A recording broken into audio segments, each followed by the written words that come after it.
Bonsoir mesdames et messieurs, bienvenue dans l'actualité de ce lundi.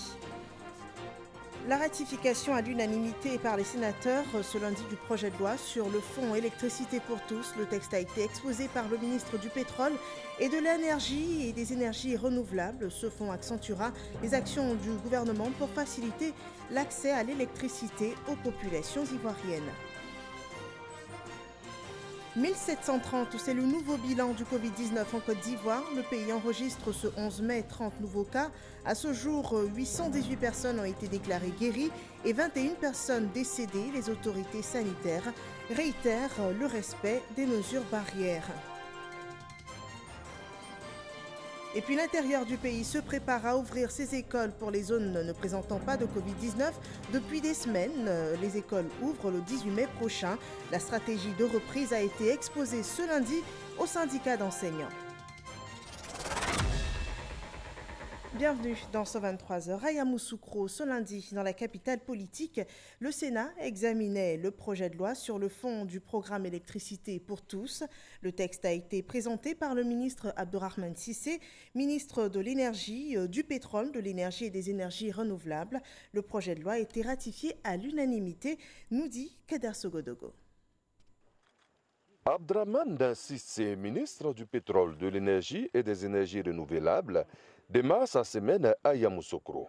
Face aux sénateurs, membres de la Commission des affaires économiques et financières, KEF, l'émissaire du gouvernement est en mission de ratification de l'ordonnance numéro 2018-809 du 24 octobre 2018 portant création, attribution, organisation et fonctionnement du Fonds pour le programme électricité pour tous, en abrégé Fonds PEPT. Les couches sociales à faible revenu paieront désormais 1 000 francs CFA pour accéder à l'électricité. Le remboursement du solde du prix du kit PEPT, évalué à environ 150 000 francs CFA, s'effectuera à travers les achats d'énergie de l'abonné sur une période de 10 ans. Le kit PEPT comprend le branchement, l'abonnement et l'installation intérieure en cas de besoin. Les études réalisées en vue de la vulgarisation du PEPT ont révélé la nécessité d'adapter le cadre institutionnel et réglementaire, notamment par la création d'un fonds pour le financement du programme électricité pour tous, dont l'organisation et le fonctionnement devraient être suffisamment rassurants pour attirer les financements des bailleurs de fonds. Après l'exposé des motifs, le quitus des groupes parlementaires et des interventions individuelles des sénateurs, c'est à l'unanimité que le projet de loi sera adopté par les sénateurs. Depuis sa création par ordonnance en 2018, le fonds PEPT aura permis des avancées notables. Entre 2014 et fin mars 2020, ce sont environ 802 000 ménages qui ont bénéficié du programme électricité pour tous, dont 237 000 entre janvier 2019 et mars 2020. C'est un programme simple qui permet aux différents ménages de pouvoir bénéficier du branchement à la CIE en ne payant que 1 000 francs CFA au lieu de payer 150 000 francs en une fois. Ils ne payent que 1 000 francs CFA initialement et ils payent le reliquat sur une période allant jusqu'à 10 ans. Donc, comme vous pouvez le constater, plus de 800 000 familles en Côte d'Ivoire ont bénéficié du PEPT depuis son lancement en 2014. À travers le fonds PEPT, le gouvernement se veut solidaire des plus démunis et accentue ses efforts pour le monde rural. Voilà, le gouvernement reste actif pour le développement malgré son engagement contre la propagation du Covid-19 sur le territoire national et face à la pandémie d'ailleurs, les populations sont toujours appelées à la vigilance.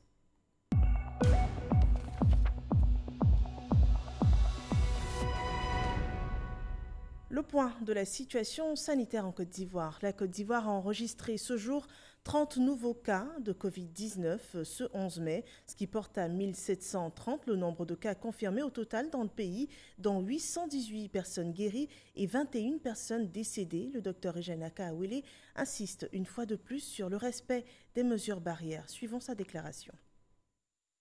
Le ministère de la Santé et de l'Hygiène publique a enregistré ce lundi 11 mai 2020 30 nouveaux cas de Covid-19 sur 499 échantillons prélevés, soit 6% de cas positifs, 24 guéris et 0 décès.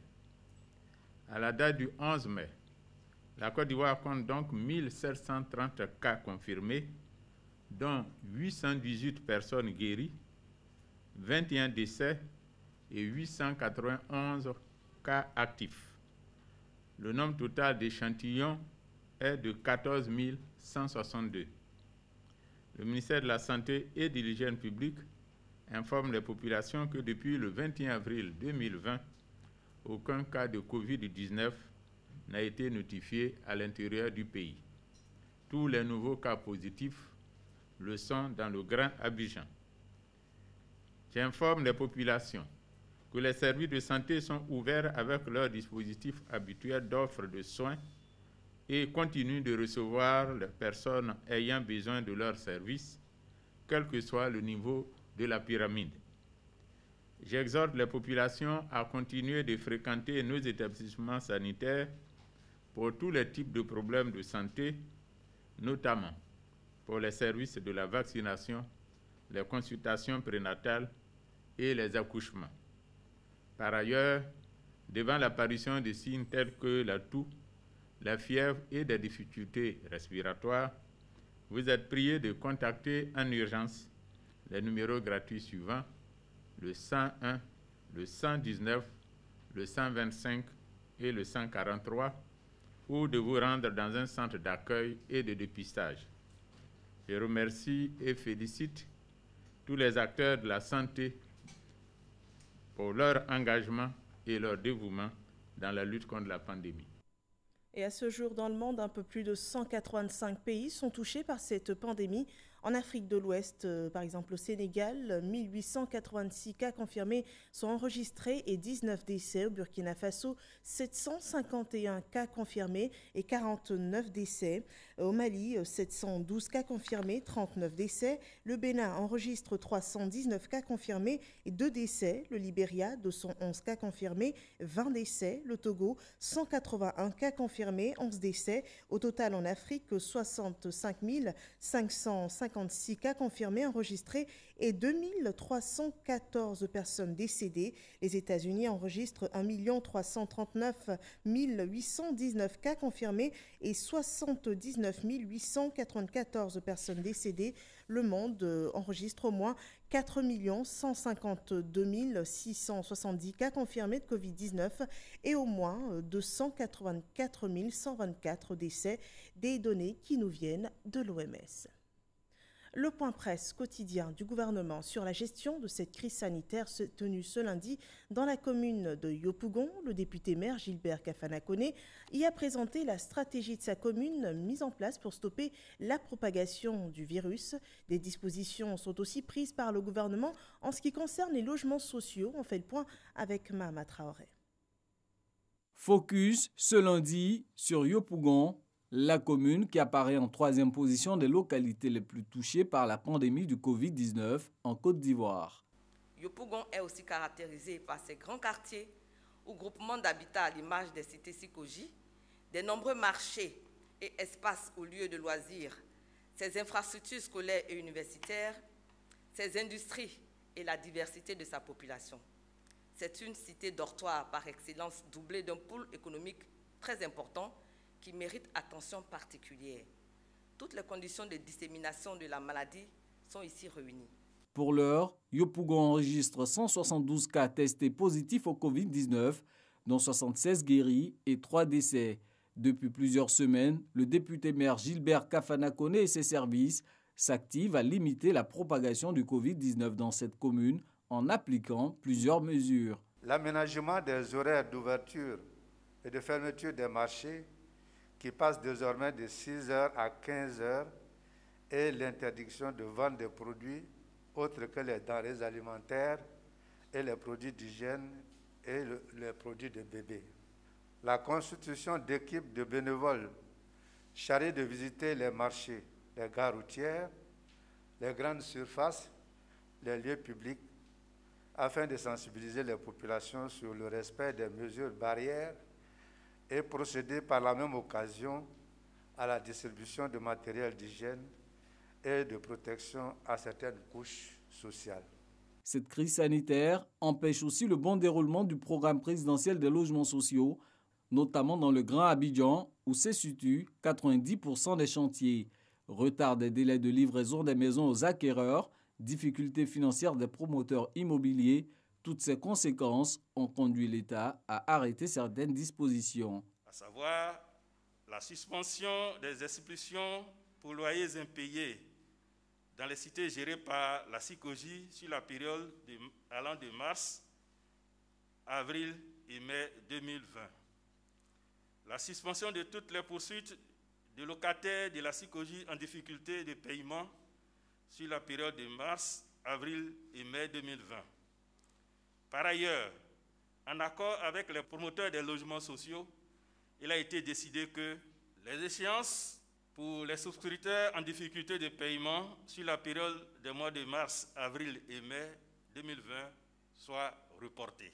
Concernant le volet sécuritaire, le porte-parole de la police nationale précise que les forces de sécurité font toujours preuve de vigilance malgré l'assouplissement des mesures de l'état d'urgence à l'intérieur du pays.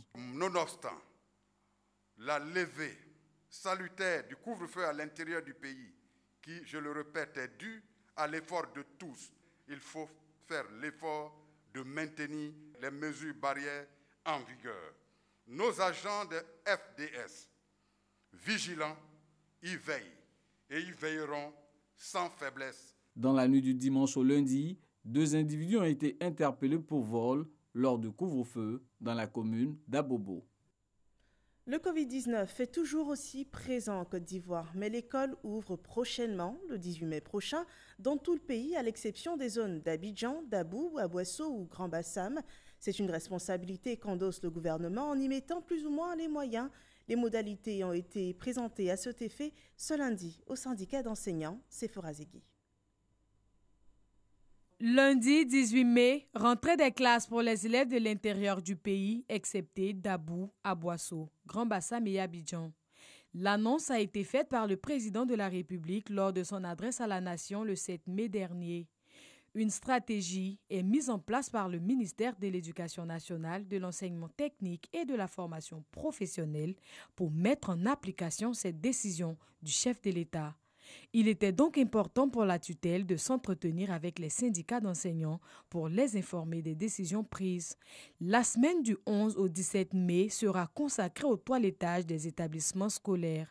Quand un établissement est fermé pendant plus d'un mois, eh bien, il peut se trouver que le cadre de travail, le cadre physique, que ce cadre-là puisse prendre quelques avaries, présenter quelques avaries.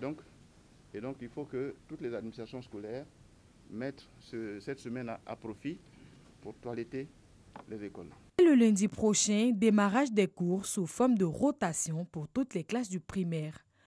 Au niveau donc de primaire, le ministre donc a proposé qu'il y ait 2 groupes. Le premier groupe, c'est les classes de CE2, CM1 et CM2. Le lendemain, c'est l'autre groupe, CP1, CP2 et CE1.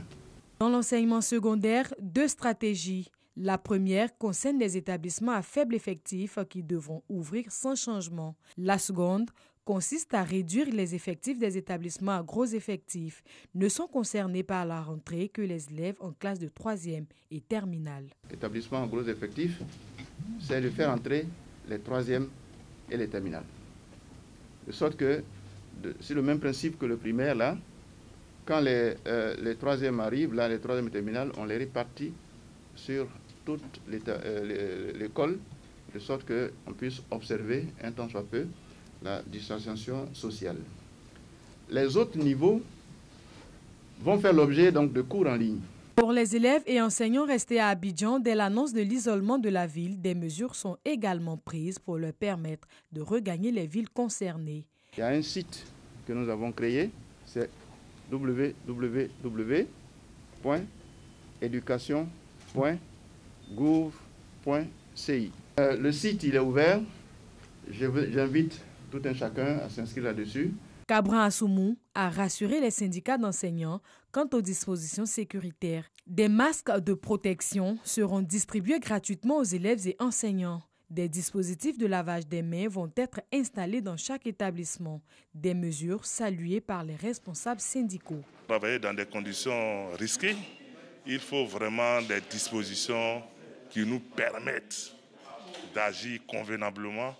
Et vous savez que la motivation est un élément très important lorsqu'on est en train de dispenser un cours. Nous nous réjouissons de la reprise des cours et que nos enfants puissent achever l'année scolaire pour que les examens à grand tirage puissent effectivement avoir lieu. Les élèves d'Abidjan devront, quant à eux, continuer de suivre les cours via Internet et la télévision. Les vacances pour l'année scolaire 2019-2020 sont fixées au vendredi 14 août, après les cours du soir. Le téléenseignement, c'est une autre stratégie développée par le ministère de l'Éducation nationale, de l'enseignement technique et de la formation professionnelle pour perpétuer l'école durant cette crise sanitaire. Et depuis un mois, les élèves en classe d'examen n'ont pas décroché des cours grâce à ce projet « Mon école à la maison ». Le constat dans les régions de l'Anawa est rapporté par Walter Amadou Ouattara. Nous sommes dans la ville de Soubré, capitale de la région de l'Anawa. Dans cette maison, Christ suit des cours en ligne à travers son téléphone portable. Des cours baptisés « Mon école à la maison ». Une idée du ministère de l'Éducation nationale pour aider les élèves à rester connectés à l'enseignement pendant la période de crise sanitaire. Quand on suit les tours à la télévision, cela est trop rapide. Donc des fois, quand on finit, je prends mon téléphone et je vais sur le site. Et là-bas, je peux prendre les cours facilement, revenir en arrière, repartir, mettre les pauses. Simon Pierre, également, est un habitué des cours diffusés à la télé et à la radio. Les cours se diffusent seulement que de l'enseignement général. Mais nous, l'enseignement professionnel et technique, il fait des efforts pour suivre au moins le cours de l'enseignement général. Parce qu'en français, tel qu'en D, on a le même français. Bon, en mathématiques, c'est un peu ça, mais pour eux, c'est un peu approfondi. Dans la région de l'Anawa, ils sont plusieurs à suivre les cours à la télé, à la radio ou encore en ligne. Cependant, ces derniers rencontrent quelques difficultés. Justement, pour évaluer l'impact des cours à distance, la tutelle a dépêché une équipe dans cette région. L'équipe a sillonné les villes de Soubré, Méagui et les villages environnants pour sensibiliser les parents d'élèves et les élèves sur l'importance du projet « Mon école à la maison ». La volonté y est de suivre les cours, mais des problèmes d'électricité se font sentir. Et dans toute la région de la Nawa, qui est une zone de forte production de cacao, le problème est le même. Mais une lueur d'espoir s'installe à travers certains élèves qui savent quand même que les cours se déroulent et font l'effort, à travers ceux qui sont dans la ville de Soubré, de Méagui et autres, de pouvoir suivre à la télé. L'équipe a par la suite rencontré les différents acteurs du monde éducatif de la région de la Nawa pour échanger sur le sujet dans le but d'améliorer son impact dans les zones rurales. J'ai demandé à mes structures de mettre l'accent sur la sensibilisation des parents parce que c'est les parents qui emploient les enfants en d'autres activités en ces temps de repos. Opération porte à porte, passage radio pour sensibiliser davantage les élèves à être assidus aux cours diffusés à la télé, à la radio et en ligne. Après la Nawa, l'équipe d'évaluation a mis le cap sur les régions du Gor et du Lodjibois. En cette période de pandémie de Covid-19, le Centre national de transfusion sanguine tire la sonnette d'alarme. Plus que jamais, les dons de sang sont indispensables pour sauver des vies atteintes ou non par le virus. La banque de sang enregistre une baisse d'environ 75% des dons de sang. Le CNTS, qui distribuait 300 poches de sang par jour par manque de donneurs, ne dispose que d'une cinquantaine depuis le début de cette crise sanitaire. Une situation alarmante face à laquelle réagit le docteur Konaté Seydou, directeur du CNTS. Et c'est un reportage que je vous invite à suivre, un reportage de Walter Amadou Ouattara. Depuis quelques jours, Sylvain Oussou est à la recherche d'une poche de sang B+. Depuis le samedi, je suis à la recherche d'une poche de sang pour ma fille qui a subi une intervention chirurgicale. Avec la situation, c'est difficile d'en avoir à Abidjan. Pour être parmi les demandeurs privilégiés, Sylvain décide de donner son sang. Relativement à la crise sanitaire liée au Covid-19, les mesures barrières sont strictement observées ici. La première des choses à faire, c'est d'abord de vérifier la température de toutes les personnes qui sont présentes là, en les maintenant à une distance minimum de 1 mètre. Si la température est anormale, genre une température élevée ou une température très basse, vous êtes tout de suite isolé et référé à l'un de nos référents sur le site. Des mesures également concernent la qualité de sang depuis sa collecte jusqu'à sa distribution. Ici, nous avons le devoir de qualifier tout le sang qui est prélevé. Donc, nous allons réaliser un certain nombre de tests tels que le VIH, les hépatites B et C, la syphilis. On va également déterminer le groupe sanguin de chaque donneur, voilà, avant de pouvoir libérer le produit sanguin. Malgré toutes ces précautions prises, des préjugés plombent les résultats attendus. Le Covid-19 et ses conséquences ont engendré une baisse d'environ 75% des prélèvements sanguins. Certes, le Covid existe, mais les autres maladies n'ont pas disparu. Elles sont là. Les anémies dues au paludisme, les hémorragies dues aux accouchements, les accidents de la voie publique, les maladies du sang, les drépanocytoses, les leucémies. Toutes ces pathologies existent toujours et les besoins en sang sont là, sont réels. C'est pour cela qu'il faut rassurer la population que toutes les mesures barrières, les mesures de distanciation préconisées par le gouvernement de Côte d'Ivoire sont appliquées dans les services de transfusion sanguine. Non seulement pour protéger les potentiels donneurs de sang, mais aussi pour protéger le personnel du centre de transfusion sanguine. Quelques donneurs de sang gardent encore leur motivation. On est venu un petit peu en repérage pour inciter la population, notre communauté française, tous nos voisins, nos amis et parents à faire le don du sang puisqu'on a eu l'appel par une ONG. L'Organisation mondiale de la santé OMS recommande à la Côte d'Ivoire 240 000 poches de sang chaque année pour assurer la couverture nationale. Avant la présente crise sanitaire, le pays n'arrivait qu'à collecter 170 000 poches de sang. Voilà, le CNTS qui lance un appel de don de sang et ne l'oubliez pas, donner son sang, c'est sauver des vies. L'Institut Pasteur de Côte d'Ivoire reçoit l'aide de l'ambassade de France pour renforcer ses compétences technologiques et opérationnelles. Ce lundi, l'ambassadeur de France a annoncé 4 milliards de francs CFA pour soutenir ce laboratoire dans la lutte contre le Covid-19. Alexis Ouedraogo. L'Institut Pasteur de Côte d'Ivoire centralise à ce jour l'ensemble des tests Covid-19. Les échantillons en provenance des 4 coins du pays sont triés, ordonnés et testés 24 heures sur 24. Un peu plus de 12 000 échantillons ont été analysés depuis le début de la crise dans le pays.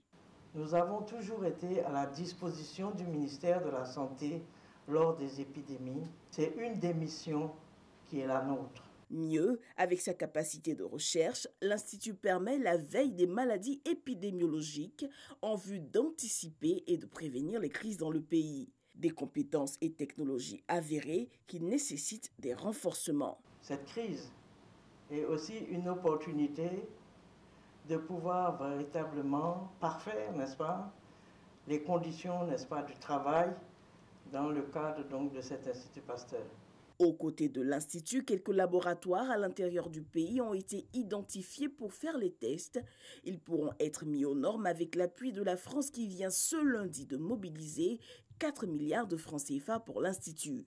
Ce financement poursuit 3 objectifs qui répondent aux besoins liés à la crise, mais qui sont aussi des objectifs qui s'inscrivent dans la durabilité.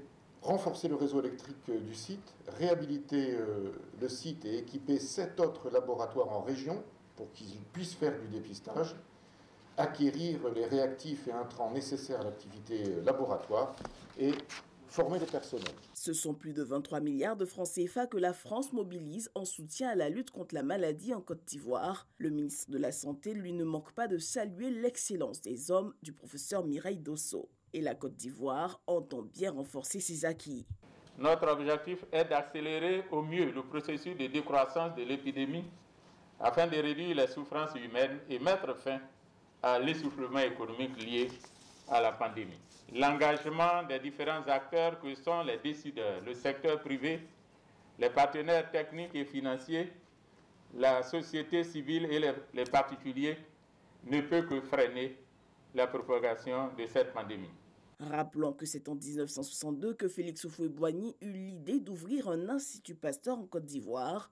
48 ans après, l'ouvrage est pièce maîtresse de la lutte contre la maladie à coronavirus. Le groupe CFAO en Côte d'Ivoire s'inscrit aussi sur la chaîne de solidarité collective initiée pour lutter contre la crise sanitaire Covid-19 traversée par le pays. Un don de 3 véhicules d'une valeur de 60 millions de francs CFA a été fait au ministère de la Santé et de l'Hygiène publique pour renforcer les capacités des équipes d'intervention rapide. Abou Sanogo. Contribuer à l'élan de solidarité collective initié par le gouvernement pour lutter contre le Covid-19. C'est le sens de la démarche du groupe CFAO Côte d'Ivoire et sa filiale, matérialisé par un don de 3 véhicules flambant neufs d'une valeur de 60 millions de francs CFA à l'Institut national de l'hygiène publique. Ce don vient renforcer les capacités de l'équipe d'intervention rapide et va permettre d'opposer une réaction appropriée contre la pandémie à coronavirus. Les clés ont été remises par le délégué pays, par ailleurs directeur général du CFAO Côte d'Ivoire au ministre de la Santé et de l'Hygiène publique, Eugène Aka-Aoli, qui lui a traduit la reconnaissance du chef de l'État et du gouvernement, dirigé par le Premier ministre Amadou Gon Coulibaly. Le gouvernement, dans sa politique, accorde une importance particulière au dépistage. Et donc nous avons souhaité apporter notre contribution et aider les équipes de l'INHP dans leur travail, pour les équipes mobiles sur le terrain. Vos véhicules seront utilisés de la façon la plus efficace possible. Vos véhicules vont donc compléter notre dispositif, la mobilité de l'Institut national d'hygiène publique. Et avec ça, nous espérons que dans quelques temps, Abidjan également sera libéré comme l'intérieur vient de l'être. Par la volonté du président de la République. Avec ce don, l'Institut national de l'hygiène publique voit ses capacités de mobilité renforcées pour lutter efficacement contre la maladie. Et pour rompre la chaîne de contamination, les femmes des marchés de Cocody et de Trècheville ont été sensibilisées au port des masques et à la pratique des autres mesures barrières. C'est une initiative du ministère de la Famille, de la Femme et de l'Enfant.